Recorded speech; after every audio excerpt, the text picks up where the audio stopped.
ఈ ఎమ్మెల్సీ ఎన్నికల్లో అద్దంకి దయాకర్ గారికి కూడా సీట్ వచ్చింది. అద్దంకి దయాకర్ గారు వ్యక్తిగతమైనటువంటి పరిచయమే. ఆవేశంలో ఒక టీవీ ఛానల్ చర్చలో నేను పాకిస్తాన్ ప్రేమిస్తే భయ్ ఏమున్న తప్పేముంది అని మాట్లాడాడు. భారతదేశంలో నుండి పాకిస్తాన్ని ప్రేమించే ఎవడైనా సరే దేశద్రోహియే. భారతదేశంలో ఉండి పాకిస్తాన్ని ప్రేమించే ఎవడైనా సరే దేశద్రోహియే. పాకిస్తాన్కు మద్దతుగా మాట్లాడిన వాడు ఎవడైనా దేశద్రోహియే. మానవత్వం ఉండదా, మానవత్వ విలువలు ఉండయా, మానవత ఉదారవాదం అది డిఫరెంట్ ఇష్యూ, ప్రభుత్వాలు చూసుకుంటాయి. కానీ ప్రతి క్షణం భారతదేశం మీద ఉగ్రవాదాన్ని నడిపేటువంటి పాకిస్తాన్ ఏ రోజుకైనా మనకు శత్రువే. పాకిస్తాన్ని ప్రేమించేవాడు ఎవడైనా సరే మనకు శత్రువే. అక్రమంగా భారతదేశంలో ఉన్నటువంటి పాకిస్తాన్ సంతానాన్ని ఏరిపారేయాల్సినటువంటి అవసరం ఉంది. నేను అద్దంకి దయాకర్ గారిని తిడతలేరు. ఆవేశంలో మాట్లాడిరా, మీరు అనాలోచితంగా మాట్లాడిరా, చర్చలో కూడా రెచ్చగొడితే ఉద్రేకంగా మాట్లాడిరా, పక్కన పెడితే నేను పాకిస్తాన్ ప్రేమిస్తే భయ్ నీకున్న అభ్యంతరం ఏంది? ఎస్, పాకిస్తాన్ని ప్రేమించేటువంటి ప్రతి ఒక్కడు ఈ దేశద్రోహియే.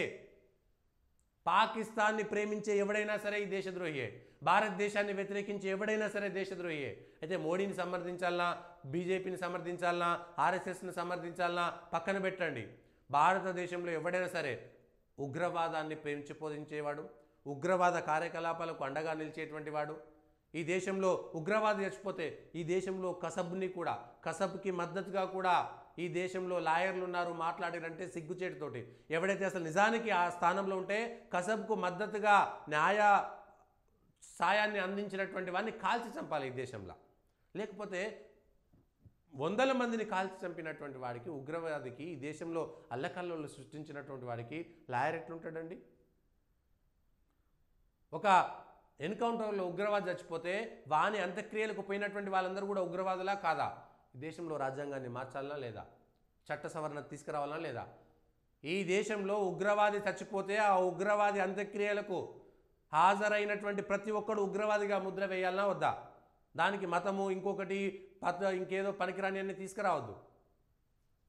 అదే ఎమ్మెల్సీ ఎన్నికల్లోకి వచ్చేసరికి పాపం అద్దంకి దయాకర్ గారు వచ్చారు కాబట్టి ఈ అంశం వచ్చింది. మళ్ళీ అందులో అద్దంకి దయాకర్ అయితే వ్యక్తిగతంగా కోపం లేదు, కానీ చర్చ జరగాల్సినటువంటి అవసరం ఉంది. క్షమాపణ చెప్పాలి అద్దంకి దయాకర్ గారు. నాకు మంచి మిత్రులు, మా పక్కూరే అయి ఉండవచ్చు, కానీ నేను పాకిస్తాన్ను ప్రేమిస్తున్నా అనేటువంటి పదం ప్రతి క్షణం ప్రజల్ని మనసుని బాధ పెట్టేదే. అది కాంగ్రెస్ అయినా సరే, లేకపోతే బీజేపీ అయినా సరే, సిపిఐ అయినా, సిపిఎం అయినా, ఏ పార్టీ అయినా సరే. దరిద్రం ఏంటంటే ఈ భారతదేశంలో పార్లమెంటు సాక్షిగా జై పాలస్తీనా అనంటే కూడా ఇప్పటిదాకా వాడి యొక్క ఎంపీ స్థానాన్ని, వాడి యొక్క పార్లమెంటు సభ్యత్వాన్ని రద్దు చేయనటువంటి దౌర్భాగ్యమైనటువంటి రాజ్యాంగం మన చేతిలో ఉంది. ఎస్, రాజ్యాంగం గొప్పదా, రాజ్యాంగం మంచిదా పక్కన పెడితే వాడెవడో పాలస్తీనాకి జై అయిన తర్వాత వాడి ఎంపీ సభ్యత్వాన్ని రద్దు చేయకపోతే ఎందుకు ఇంకా ఆ పాలస్తీనా అంటే మన శత్రుదేశమా మిత్రదేశమా పక్కన పెడితే మనం రాజ్యాంగం ప్రకారం మనం ఈడ ప్రమాణ స్వీకారం చేస్తుంటే పక్క దేశానికి జై కొట్టినటువంటి వాడెవడు? ఎస్, మన మిత్రదేశాలు ఉంటుండవచ్చు, కానీ నువ్వు ఎంపీగా ప్రమాణ స్వీకారం చేసేటప్పుడా సందర్భం లేదా? పాలస్తీనాకి అనుకూలంగా మాట్లాడేటువంటి వాళ్ళు లేకపోతే భిన్నమైనటువంటి అభిప్రాయాలు వ్యక్తం చేయొచ్చు, కానీ ఉగ్రవాదానికి పాలస్తీనా పేరు మీద ఇజ్రాయెల్కి పాలస్తీనాకు జరిగిందంతా కూడా హమాస్ మీద యుద్ధమే. హమాస్ అంటే ఉగ్రవాద సంస్థ. పాలస్తీనా పేరు మీద పాలస్తీనా దేశం ఎక్కడ కూడా హమాస్కు మద్దతు ప్రకటించలేదు, కానీ భారతదేశంలో ఉన్నటువంటి వాళ్ళు పాలస్తీనా పేరు మీద హమాస్కు మద్దతు ప్రకటించారు. అదొక అంశం. మొత్తానికి కాంగ్రెస్లో ఒక విచిత్రమైనటువంటి ప్రకటన చేసి పాపం, అంటే మీడియా వాళ్ళు ఊహించారు కాబట్టి ఆ పేర్లు రాకపోతే విచిత్రం అనూహ్యం అనడానికి లేదు, కానీ ఒక బీసీ, ఒక ఎస్సీ, ఒక ఎస్టీకి ఇవ్వాల్సినటువంటి పరిస్థితి. ఇవాళ అద్దంకి దయాకర్కి వస్తే అసలే ఎంఆర్పిఎస్ రాష్ట్రంలో ఇటు బీసీల గొడవ, ఇటు ఎస్టీల గొడవ, ఎస్సీల వర్గీకరణ గొడవ మాత్రమే సాగుతున్నది కాబట్టి 42% బీసీలకు ఇవ్వాలి కాబట్టి ఒక ఎస్సీకి ఒక ఎస్టీకి ఇచ్చారు కాబట్టి బీసీలు కూడా లొల్లి పెట్టలేరు, ఎందుకంటే వేరే వాళ్ళకి ఇచ్చేటువంటి పరిస్థితి లేదు. ఇప్పుడున్నటువంటి సిచ్యువేషన్లో రెడ్డిలకో ఇతర ఓసీలు అనుకునేటువంటి వాళ్ళకి ఇచ్చేటువంటి పరిస్థితి లేదు. కాబట్టి వచ్చేటువంటి 4 ఒకటి సిపిఐకి ఇచ్చారు. సిపిఐ కూడా ఒక బీసీకే ఇచ్చింది, టీఆర్ఎస్ కూడా ఒక బీసీకే ఇచ్చింది.